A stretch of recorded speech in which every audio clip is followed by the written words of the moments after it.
mga kababayan, may bago na naman tayong ano dito na nalaman tungkol dito sa magkapatid na Cayetano. Oh, ito pa lang si Pia Cayetano, mayroon ding mga posibilidad ng illegal campaign donations. Ha? Ano na ito mga kabunyog ha? Mamaya, pag-uusapan natin yan. Parang ano pala ito? Ang dami nang nauungkat na mga kaso dito sa magkapatid na ito. Ha? Tampak ano, mga kabunyog, si Alan Pino, doon sa ang NBI may findings na ng corruption doon sa 2019 Southeast Asian Games. Tapos syempre, yung mga iniimbestigahan ni Senador Ping Lacson, yung mga flood control projects, illegal reclamation sa Taguig. Oh, tapos ito namang si Pia, ayan, mayroon din yung mga insertions. 4.7 billion yata ang insertions niyan. Noong 2025. Tapos ngayon, ito na nga, may illegal campaign donations din daw si Pia Cayetano. Yan. Ha? Huwag kayong aalis ha. Pag-usapan natin yan. Ha? Pero pati halili, nandyan mga kabunyog, mga kababayan. Itong topic natin na ito tungkol sa, lalo na bago itong kay Pia Cayetano eh. Ha? Bago itong kay Pia Cayetano ito. Kaya, ano ito mga kabunyog? May illegal campaign donations din kay Pia. Kaya ano ito? Sino ba itong mga illegal campaign donors ni Pia Cayetano? Yan, pag-usapan natin. Lumabas itong balitang ito sa Billionaire News Channel, mga kabunyog. Ito, ipakita ko sa inyo yan. Ito, tingnan nyo. Ayan. Mga kabunyog, nabalita ito sa campaign donors. Yan. Tingnan nyo. Yan. Ayon dito sa balita sa Billionaire News Channel, donor ni Senator Pia, direktor ng ilang mining company. Yan Kita nyo? Siyempre, ang mga kandidato at saka ang mga partido, pagkatapos ng eleksyon, nagsasubmit ng SOSE, yung Statement of Contributions and Expenditures. Ay di ba yan din yung dahilan bakit nakasuhan si Marcoleta? Yung sa SOSE niya yan eh. O ngayon mga kabunyog, ito naman palang si Pia Cayetano, sa sinabit niyang SOSE, may nakadeclare siyang mga campaign donors na director ng mga mining companies. Ay bawal yan. Bakit bawal? Kasi ang mining companies, kumukuha yan ng permit sa gobyerno. Hindi ka naman makakapagmina kung wala kang permit sa gobyerno. Di ba? Hindi ka makakakuha ng permit sa mining kung hindi ka makakapagmina kung wala kang permit sa gobyerno. So ibig sabihin, itong mga itong mga mining companies na ito, kaya kumukuha ito ng mga permit galing sa DNR, sa Mines and Geosciences Bureau. Ngayon, itong mining company, mayroong directors na campaign donors ni Pia Cayetano. Bawal yan mga kabunyog, mga kababayan. Bawal yan ganyan. Campaign donors mo, director ng itong Tan Acot Lopez and Tizon law offices. Kasi yung father ni Pia Cayetano, yung dating kumpanyero Rene Cayetano, mayroong law office yun. Tapos may mga partners siya doon sa law office na yon na campaign donors ni Pia Cayetano. Naka-reflect sa report niya Naka-report yun. Ano na yun kumbaga na-submit niya na yun sa COMELEC. Naka-declare na doon na itong mga ito ang mga donors ko. At ang binigay nila ay ganito. O mga kabunyog, nakita ko doon may binigay ng 5 million, 3 million. Ngayon, ang problema, yung mga donors na yon ni Pia Cayetano ay directors ng mining companies. Pagkatapos yung mining companies na yan, may kontrata sa gobyerno. Kung mapagkukunik-connect natin yan, bawal po yun. Bakit bawal yan? Ay kung yung mga directors na yan, directors yan ng mining companies, may kontrata sa gobyerno, parang ang mangyayari dyan, kaya ka nagbigay ng campaign donations kay Pia Cayetano para matulungan ka nito pag nanalo itong senador, matutulungan ka niya para yung mga kontrata mo sa gobyerno, mining permits, matulungan ka ni Pia Cayetano. Yan yung pinagbabawal sa batas. Kaya yung mga donors na mayroong kontrata sa gobyerno, transaction sa gobyerno, bawal maging donors. So, yan mga kabunyog. Kaya itong si Pia Cayetano, tumanggap siya ng donation sa mga campaign donors na directors ng mining companies. Bawal po yan. At ano ang posibleng mangyari dyan kay Pia Cayetano? Pwede siya niyang ma-disqualify, perpetual disqualification from holding public office. At ayon sa COMELEC, iimbestigahan nito. Kasi siyempre, lumabas na yung balita na yan. Alam nga namang hindi baliwalain yan ng COMELEC. Di ba mga kabunyog, mga kababayan? Kaya bago na naman itong issue dito sa magkapatid na Cayetano. Ngayon lang po yan, mga kabunyog, mga kababayan, sa Pia Cayetano na parang wala silang baho, lalo na itong si Pia. Ano to Arrogante din ito, parang si Marcoleta. Mga kabunyog, mga kababayan, arrogante din yan. Kung makapagsalita, akala mo walang issue sa kanya. O ngayon, paano yan? Ang isang issue dito kay Pia Cayetano, yung insertions. Ginamit doon sa mga flood control projects na hindi naman pala flood control, kundi illegal reclamation. Shout out, Asabilia, shout out. Kay Ems RB, shout out sa inyo. Mga kabunyog, kaya ito, bago lang po ito. Hindi po ito lumang balita, bago lang. Kaya, kung titingnan natin, natatambak ang mga kaso dito sa mga magkapatid na Cayetano ito. Ang dami na nilang problema. Ang dami na nilang problema. Bawat araw may nadadagdag, may nauungkat. Kaninong kasalanan yan? Nila. Kasi, sabi nga ni Senador Ping Lacson, daldal kasi ng daldal Akala mo naman wala man lang issue sa kanila. Diba? Doon napikon si Senador Ping Lacson. Kung makapagsalita daw itong magkapatid na ito, lalo na si Alan Cayetano, akala mo wala man lang mga issue sa kanila. Kaya talagang pinursigihan ni Senador Ping Lacson. Pero itong si Pia, di mayroon din pala. Bago na naman to. Mga kamunyog, mga kababayan. Sira dito ito. Sandali, ganito yan.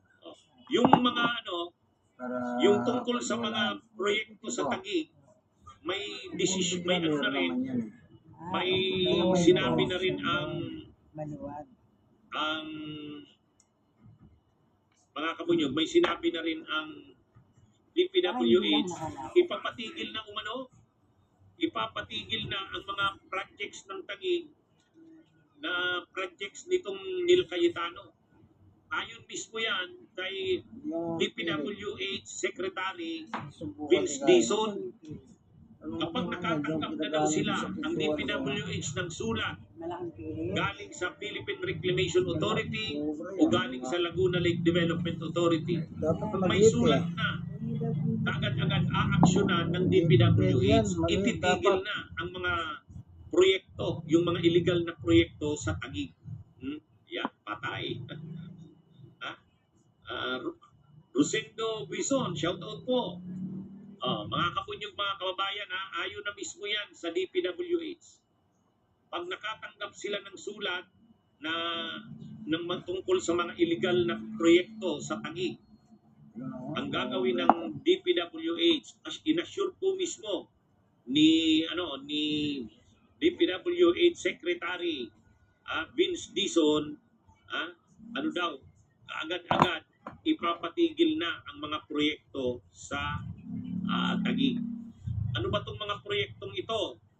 Mga kabunyog, yung mga projects na konektado sa illegal reclamation sa Taguig, ipahihinto na ng DPWH. August, ano po ito? 16. Ngayon pong balita ito, mga kabunyog. Bakit? Ano ba itong mga illegal na proyekto? Ay, nako. Ginamit lang kasi nila Cayetano, ayon kay Lacson, ginamit lang nila Cayetano ang DPWH. Ang totoo, yung mga projects na ginawa sa Taguig, illegal reclamation, nagdumping ng lupa doon sa Laguna de Bay. Pag nagdumping ka ng lupa, reclamation yan. Dinampingan mo ng dinampingan mo ng lupa yung Laguna de Bay. Anong tawag sa project na yan? Reclamation yan.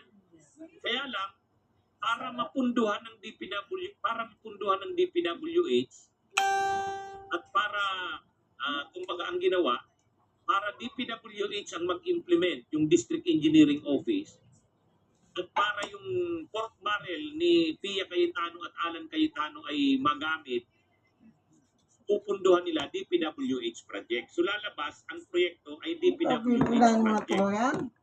Ngayon, paano magkakaroon ng project ang DPWH? Kung DPWH, hindi sila pwede sa reclamation. Bawal naman ang DPWH sa reclamation, Public Works and Highways yan. So ibig sabihin, pwede sila flood control, mga tulay, mga kalsada, yun, pwede ang DPWH. Pero reclamation, magdadamping ka ng lupa, hindi yan trabaho ng DPWH. So, kaya lang, bakit kasi DPWH ang ginamit nila,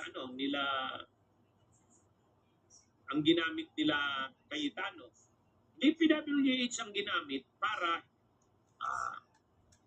hawak nila ang DPWH, mga kabunyog. Hawak nila ang DPWH. Yung district engineer ng DPWH at ang mga officials nito, hawak ni Cayetano. Ngayon, so nakukuha na natin yung connect. Una, ang proyekto ay reclamation. Dadampingan yung Laguna de Bay, dadampingan ng lupa. Pero ang problema kasi kung reclamation yan, hindi yan pupunduhan ng DPWH kasi hindi naman reclamation ang ginagawa ng DPWH. So, kung may pundo sila Cayetano sa pork barrel at saka si Pia, kasi marami silang pundo, insertion, hindi yan mai-implement ng DPWH kung ang project ay reclamation. Walang mandate sa ganun ang DPWH. So anong ginawa nila? Yung pinalabas nila is slope protection. Slope protection. So, para control ang category. Kaya nakita nyo, mga flood control ang tawag sa project si slope protection, pero sa actual, reclamation. So anong tawag doon? Illegal reclamation. Sinong nag-implement? DPWH. So mali nga yun eh. Dahil DPWH ang nag-implement, ang tawag sa project ay slope protection, hindi siya kumuha ng permit sa Philippine Reclamation Authority, saka sa Laguna Lake Development Authority. Kaya illegal. Ngayon, nagre-reklamo na si Senador Ping Lacson sa ginagawa na yan ng Cayetano. Kaya nagsumbong na sa DPWH. Ginagamit lang ang opisina ng DPWH para ma-implement yung project. Pero sa totoo, hindi naman dapat DPWH ang involved doon kasi hindi naman flood control, reclamation. Ngayon, sabi ni Senador Ping Lacson, nag-assure na sa kanila ang DPWH, pag natanggap yung sulat galing sa kanila na illegal nga yung mga ginagawa ni Cayetano sa Taguig, ipapatigil na ang mga illegal reclamation projects sa Taguig. Patay. Patay na, mga kabunyog, mga kababayan. Kaya yan na yung bagong development dyan. Yung mga, syempre, pwersado rin si dyan, obligado rin yan na mag-cooperate ni Vince Dizon kasi obvious naman yung pagiging illegal ng proyekto ni Cayetano mga kabunyo. Kaya lang ito kasing si Vince Dizon, itong sekretary ng DPWH, tao yan ni Cayetano. maalala nyo, noong 2019 Southeast Asian Games, kasama ni Cayetano sa nag-implement na sa ng patakbo noong Southeast Asian Games noong 2019, nasa ano pa noon, manager pa o direct, ano bang tawag doon? Executive director ba? Basta ano siya ang hepe ng Basis Conversion Development Authority, BCDA. Si Vince Dizon. Ay syempre may mga kinonstruct doon ng mga buildings na ginamit noong 2019 Southeast Asian Games. Kaya ang magka-partner noon ay si Vince Dizon at saka si Cayetano. Panahon ni Duterte. Pero sabi naman ni Vince Dizon, pagdating sa 2019 Southeast Asian Games, yung mga ginawa niya doon ng mga buildings, wala naman daw problema yon. Si Cayetano lang ang may problema. Si Vince Dizon na-absuelto na diyan sa mga issue na yan. Ito na lang si Cayetano ang hindi pa. Anyway, kaya ngayon, tinatanong ni Senador Ping Lacson si Vince Dizon, dahil minsan ngang nagkasama si Cayetano at Vince Dizon, baka naman alusutin ni Vince Dizon si Cayetano. Ay hindi, nag-assure na si Cayetano ay si Vince Dizon, hindi. Pag nakatanggap sila umano ng sulat tungkol nga dyan sa mga illegal projects na yan sa Taguig, gamit ang pangalan ng DPWH pero hindi naman DPWH talaga dapat, kasi reclamation nga ang projects ipapatigil na. Yeah. Ano na yan? mukhang mamumroblema na itong mga Cayetanong ito, mga kabunyog, mga kababayan. Bakit? Wala isa-isa nang natutuklasan ang mga mga modus. Isa-isa nang natutuklasan ang mga modus nitong mga Cayetano. Matindi rin talaga pala ang ginawa doon sa Taguig. Pinalalabas lang flood control projects pero ang totoo illegal reclamation. Kaya yan mga kabunyog. Ay sabi ni Senador Ping Lacson, hindi niya yan tatantanan, tatapusin niya talaga yan. Ang sabi ni Senador Ping Lacson, tama ka, kabunyog Olra Diha. There are no mountains there, why slope protection? Yun na nga ang tanong Bakit naman slope protection, flat ang Taguig? Diba? Exactly po, tama po yung inyong observation. Maano nga itong si Cayetano, pinalalabas nila slope protection yung projects. Paano magkakaroon ng slope protection? Wala namang ganun sa Taguig. Ang Laguna Dibay, tubig. Ang ginawa nila, dinampingan yung Laguna Dibay. Anong tawag mo doon? Slope protection? Hindi. Reclamation yun. Diba? Hindi, sa totoo lang. So kaya ngayon, ano na ito? Naungkatan na yan. Naungkatan na yan. At sabi ng DPWH, magko-cooperate sila. Patay. Magko-cooperate sila sa investigasyon. Kaya pag nagkaso na niyan ang ombudsman, kumpleto na ang mga ebidensya diyan. Ito pating si Yusik Claire Castro Si Yusik Claire Castro nag-vlog si Yusik Claire Castro. Sabi niya, aarestuhin na yan si Cayetano. Sabi ko, totoo ba yan? Pinanood ko yung Ayan sabi ni Yusik Claire Castro, Senator Alan Cayetano, susunod na arestuhin. Sa akin, question mark pa Alan Cayetano, sunod na maaresto. Pero dito kay Yusik Claire Castro, walang question mark Senator Alan Cayetano, susunod na aarestuhin. Pero ano naman talaga yan? Siyempre, pag naisampa itong mga kasong ito, matibay yung mga ebidensya mga kabunyog. Matibay ang mga ebidensya kay Cayetano.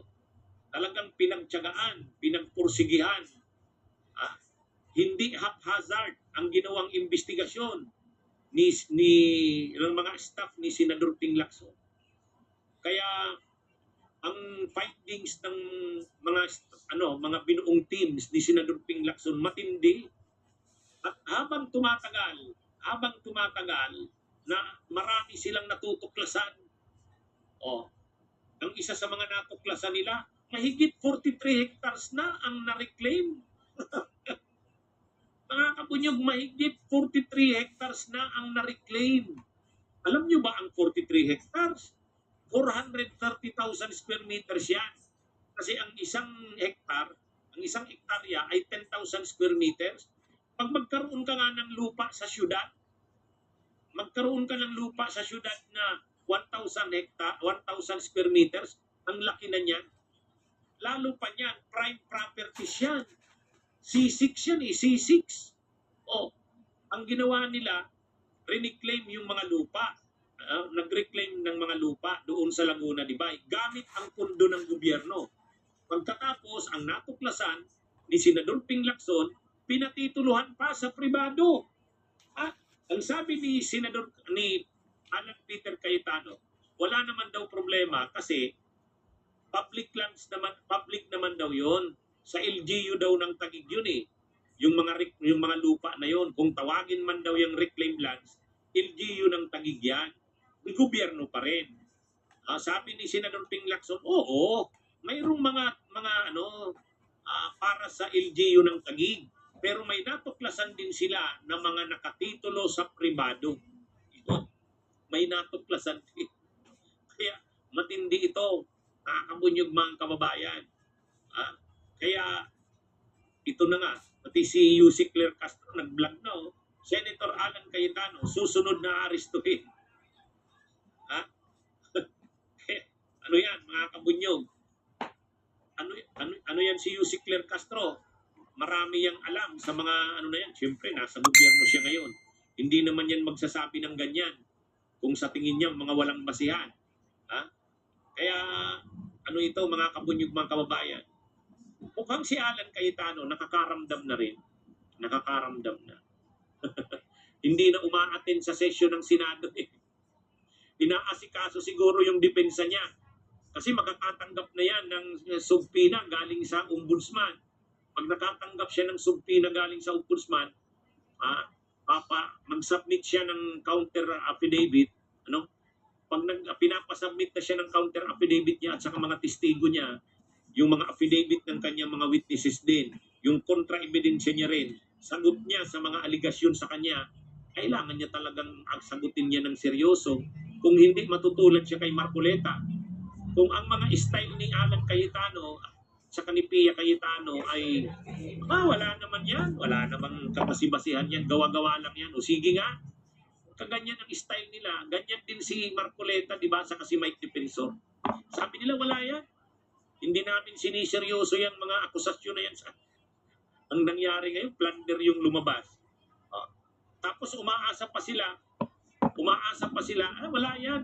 Sa ombudsman lang naman ang nagkaso ng plunder. Pagdating sa korte, wala yang saysay. Ang problema yung korte, naglabas ng arrest warrant. Anong ibig sabihin nun? Pag ang korte, yung Sandigan Bayan, naglabas ng arrest warrant, ibig sabihin, may nakitang probable cause ang korte para mag-issue ng arrest warrant. Hindi naman mag-i-issue ng arrest warrant ng korte kung walang nakitang probable cause. Di ba? Kaya, sa totoo lang, kaabang-abang itong mga susunod na araw. Kaabang-abang ito. Kaya kahit si Loren Ligarda, natataranta na rin eh. Bakit natataranta na rin si Loren Ligarda? Si Marcoleta nga natigasin, nakulong. Si Alan Peter Cayetano na mayabang, piktado na rin eh. Hindi na umaattend sa session. Sigurado inaasikaso niya yung depensa niya. Kabunyog Edwin Ritanal Sr., shout out po. Talagang lahat ng ginawa, yung kasabihan niya sa Biblia eh, walang kasalanan na hindi sisingaw. Nasa Biblia, lahat ng ginawa natin, alam ng Panginoong Diyos yan. Nakatalayan. Kaya sa gusto, lilitaw talaga lahat yan. At salamat sa Panginoon Diyos, sa panahon na ito, pinalulutang niya ang lahat ng anomalya. Oh. Alam nyo, ah, bilang senador, nanalo kayo, ang naglagay sa inyo ang Diyos through election. Dapat maglingkod kayo ng gusto sa bayan. Pero hindi eh. Kunwari, naglilingkod kayo sa bayan, pero meron kayo palang the other side. Oh, di ba? Naalala ko nung araw, yung 19th Congress, yung mga miyembro ng Quadcom Committee, meron pala doon involved. Miyembro sila, nag-iimbestiga sila, yung pala, involved pala sila sa flood control. Hallelujah. Yan ang sinasabi ni Senator Ping Lacson nung araw. Congressman ka, at the same time, kontratista ka pa. At ngayon, lumilitaw yan. O, kagaya, halimbawa, sa probinsya, yung mga nanalo, meron silang construction firm. Sipin nyo. Ayun na yan, lumilitaw na rin yan. Hindi ko na sila babanggitin. Sa Region 3. Bahala kayo mag-research ko sa Region 3. Congressman, yun na. Naglagak ng piyansa. At pinangalanan pa ng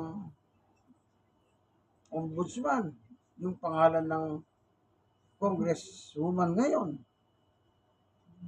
Nung araw, pinangalanan niya. Kasi meron silang construction firm. Tama si Ping Lacson. Kongresista sila, babae, lalaki. Sila yun mismo may kumpanya. Solid ang kita, kaibigan. Parang ako, halimbawa, meron akong construction firm. Nasa gobyerno ko, mag-implement ako ng construction sa aking probinsya. Yung gagamitin ko, siyempre, yung kumpanya ko. Ganun yun. Yun pala, bawal. Kaya ngayon, wala tayong magagawa. Meron kayong itinanim, natural, meron kayong ahaniin. Yan nga, kagaya nila kay Pia. Yung pala may mga, okay lang yan. Dapat lang kayong magbayad. Sige po, ito ang inyong kaibigan, Jesus Brother Manny Bautista.